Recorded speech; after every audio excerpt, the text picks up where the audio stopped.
Hinamak na manugang. Kabanata 35. Sa isang salita lamang na third young Master Dixon, sigurado si Alex Dixon, na ang babaeng ito ay tiyak na nanggaling sa Yan Capital. Higit pa rito, malamang na miyembro siya ng isang malaking pamilya. Bagamat, hindi karamihan ng tao sa buong Jinling ang nakakaalam ng kanyang tunay na pagkatao. Kaya, si Alex Dixon ay tumango ng kanyang ulo na may kainahinala. Napatingin siya sa babaeng nasa harapan niya at medyo pamilyar siya, kaya nagtanong siya, "Kilala mo ako?" "Matagal na tayong di nagkita. Ako ang kaibigan ni Su Chingcheng, si Qin Yue." Tiningnan siya ng mabuti ni Alex Dixon at saka ngumiti, "Ikaw pala yan. Matagal na kitang hindi nakikita. Lumaki ka na rin at mas gumanda. Kamusta na si Chingcheng ngayon?" Inaalala si Su Chingcheng, ang maliit na batang babae na laging nakasunod sa likod ng kanyang puwitan, hindi napigilan ni Alex Dixon na ngumiti na parang nakatatandang kapatid. Tumango si Qin Yue at gumawa ng mapang-akit na kilos. Pagkaupo nilang dalawa ay nagpatuloy siya sa pagsasalita. "Narito rin si Chingcheng ngunit hindi pa siya handang makita ka. Bakit siya pumunta dito sa Jinling?" Kakaiba ang naramdaman ni Alex Dixon. "Hindi mo ba alam na gusto ka nung pakasalan?" Nakaramdam din ng kakaiba si Qin Yue. Natigilan sandali si Alex Dixon habang umiling. Palagi niyang tinatrato si Su Chingcheng bilang kanyang nakababatang kapatid na babae at hindi kailanman naisip na magkakaroon pa siya ng karagdagang pagkagusto sa kanya. At palagi niyang iniisip na gusto ng Dixon family na pakasalan niya ang iba pang mga babae mula sa Su family. Saglit na natahimik si Qin Yue at nagpatuloy, "Kalimutan mo na, hindi mahalaga ang mga ito. Ang nakita natin ay sarili kong ideya, wala itong kinalaman kay Chingcheng." Tumango si Alex Dixon. Kinuha niya ang chopsticks at dinampot ang pagkain sa mesa. "Sa katunayan, hindi mo pa maranasan makakain ng pagkain dito sa Qingyan Pavilion, tama? Dapat mas masarap ang lasa na ito kaysa karaniwan mong kinakain, tama?" Hindi ginalaw ni Qin Yue ang kanyang chopstick. Nakatingin lang siya kay Alex Dixon. Bakas sa kanyang mga mata ang bakas ng paghamak. Inihinto ni Alex Dixon ang kanyang chopsticks at walang pakialam na sinabi, "Ano ang gusto mong sabihin?" Kumunot ang noo ni Qin Yue at sinabing, "Gusto kong sabihin sa iyo na kayo ni Chingcheng ay hindi galing sa iisang mundo. Ang iyong kaalaman, pagkakakilanlan, at kakayahan ay masyadong magkaiba." So, nakita ni Qin Yue ang walang pakialam na ugali ni Alex Dixon at galit na galit. Galit niyang sinabi, "Kaya dapat lumayo ka kay Chingcheng. Hindi ka karapat-dapat para sa kanya, pati na ang pagpapakasal." Sa ngayon, ang mga bagay ng Su family ay dumadami na, ngunit iniwan ito ni Su Chingcheng ang lahat at pumunta dito sa Jinling. Hindi niya ginawa ng tama ang kanyang trabaho.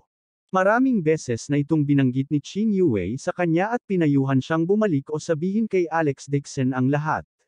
Ngunit ginamit ni Su Chingcheng ang dahilan na hindi pa tamang panahon para tanggapin siya. Sinabi rin niya na gusto niyang manatili sa Jinling sa loob ng ilang panahon at maranasan ang lungsod na tinirahan ni elder brother Alex sa loob ng ilang taon. Walang magawa, kumilos si Qin Yue sa kanyang sariling kagustuhan at natagpuan si Alex Dixon. Ilang beses na natawa si Alex Dixon sa sarili, pagkatapos ay umiling at sinabing, "Kaya nga ayan ang nangyari. Masyado mataas ang tingin mo sa Su family at masyadong minamaliit ako. Wala kang ideya kung sino ang kaharap mo." Galit na sabi ni Qin Yue, "Alam kong ikaw si third young Master Dixon. Ngunit ano ang mayroon ka ngayon? Umasa ka lamang sa alyansa ng kasal kay Chingcheng upang ipakita ang iyong kapangyarihan sa pamilya Dixon. Sa madaling salita, ikaw ang chess piece ng Dixon family na kumapit sa Su family. Ngayon, sabihin ng malinaw kay Chingcheng, at hayaan siyang isuko ang ideyang pakasalan ka. Iyan ang iyong pinakamahusay na pagpipilian." Sabi ni Alex. "Kailanman ay hindi ko naging reliance ang pamilya Dixon. Mas malala pa si Su Chingcheng." Umiling si Alex Dixon at sinabing, "Kung gusto mong layuan ko si Su Chingcheng, sa halip na hikayatin ako, bakit hindi ka bumalik at hikayatin si Su Chingcheng na umalis na siya sa Jinling?" Pagkasabi niyon ay malamig nang umuso si Alex Dixon at tumayo para umalis. Tuluyan niyang hindi pinansin ang pangit na ekspresyon ni Qin Yue. Paglabas pa lang niya, nakita niya ang isang medyo may edad na matabang lalaki na nagmamadaling lumapit. Nilampasan niya ito at pumasok sa Siangyan box. Nang makita ang likod ni Alex Dixon at ang malungkot na mukha ni Chin Yue, ang nasa katanghaliang gulang na matabang lalaki ay mabilis na pumunta sa gilid ni Chin Yue. Hininaan niya ang boses niya at bakas ang bangis sa mga mata niya. Sabi niya, Director Chin, nasaktan ka ba ng lalaking iyon? Gusto mo bang magpadala ako ng ilang tao para turuan siya ng leksyon? Ang mataba na ito ay ang boss ng Qingyan Pavilion, si Li Qingyuan. Gusto mo bang mamatay? Kilala mo ba kung sino siya? Siya ay Su. Nangalahati na si Chin Yue sa kanyang sasabihin nang mapagtanto niyang mali ang sinabi niya. Mabilis niyang inayos ang sarili, he is a very good friend of mine. Don't offend him. Biglang nakaramdam ng panginginig si Li Qingyuan sa kanyang puso. Bagamat sinabi lang ni Chin Yue ang salitang Su, naisip pa rin niya kaagad si Su Qingcheng. Sino ang lalaking ito? Bakit kamag-anak niya si Miss Su? Nagulat si Li Qingyuan. Kinailangan pa niyang sipsipin ang isa sa mga katulong ni Miss Su. Hindi man lang siya nagkaroon ng pagkakataon na makita si Miss Su kahit isang beses.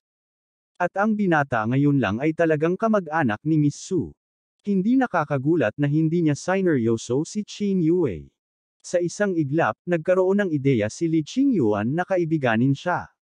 Bagamat siya ang boss ng Qingyan Pavilion na isa sa pinakamaganda sa Jinling City, siya pa rin ang boss ng Qingyan Pavilion. At siya ang natalo na gumawa ng mga kakaibang trabaho sa outer perimeter ng Su family. Pagkalabas ng pribadong silid, agad na hinabol ni Li Qingyuan si Alex Dixon. Sir, maghintay po kayo. Nang makita ang likod ni Alex Dixon, nagmamadaling tumawag si Li Qingyuan. Nagtaas ng kilay si Alex Dixon at tumingin kay Li Qingyuan at sa grupo ng mga bodyguard sa likod niya. Sabi niya, anong problema? Gusto mong tulungan si Chin Yue na ilabas ang kanyang galit? Hindi po, hindi po. Ako ang boss ng Qingyan Pavilion, Li Qingyuan. Ano ang pangalan mo? Madamdaming tanong ni Li Qingyuan. Alex Dixon. Hello, Mr. Dixon. Ikinagalak kitang makilala. Anong meron? Hindi kilala ni Alex Dixon ang taong ito, at hindi niya alam kung bakit niya ito pinigilan. Maingat na inilabas ni Li Qingyuan ang isang card na gawa sa ginto mula sa kanyang bulsa at ngumiti. Dahil kaibigan ka ni Miss Chin, kaibigan ko rin kayo. Mangyaring tanggapin ang card na ito. Kung libre ka sa darating, mangyaring imbitahan ako sa Qingyan Pavilion. Sabay-sabay tayong uminom ng tsaa. Pagkatapos sabihin niyon, nagpatuloy si Li Qingyuan, ang card na ito ay ang supreme card ng aming Qingyan Pavilion. Kung pupunta ka rito sa darating, ang lahat ng babayaran ay libre. Naunawaan ni Alex Dixon na gustong kaibiganin siya ni Li Qingyuan. Nang makitang naiintindihan ni Li Qingyuan ang mga paraan ng mundo, tinanggap ni Alex Dixon ang card. Mahinahon niyang sinabi, sa hinaharap, kung kailangan mo ng anuman, maaari kitang tulungan minsan. Tuwang-tuwa si Li Qingyuan at paulit-ulit siyang nagpasalamat. Sinabi ni Alex Dixon, nagkataon, sasalubungin ko ang isang kaibigan mula sa ibang lugar bukas. Wala akong oras para pumili ng isang lugar, kaya tulungan mo akong ihanda ito. Nang marinig ito ni Li Qingyuan, agad siyang natuwa. Yumuko siya at sinabing, Mr. Dixon, huwag kang mag-alala. Tiyak na gagamitin ng Qingyan Pavilion ang pinakamataas na pamantayan para tulungan kang tretuhin ang iyong mabubuting kaibigan. Orihinal na gusto ni Alex Dixon na si Li Qingyuan ay hindi na kailangang dumaan sa napakaraming problema. Kailangan lang niyang maghanda ng mesa ng mga ulam. Dahil pakiramdam niya ay hindi talaga mabuting kaibigan ni Jane Liwa si Ming Nooran. Siya ay walang iba kundi isang snob na babae. Pero ngayon, ang asawa niya ang direktor ng Liwes family. Para sa kapakanan ng kanyang mukha, natural na kailangan niyang bigyang pansin ang kagandahang asal kapag tinatanggap si Ming Nooran. Kaya, sinabi niya kay Li Qingyuan, salamat sa iyong pagsusumikap. Abangan ang susunod na kabanata.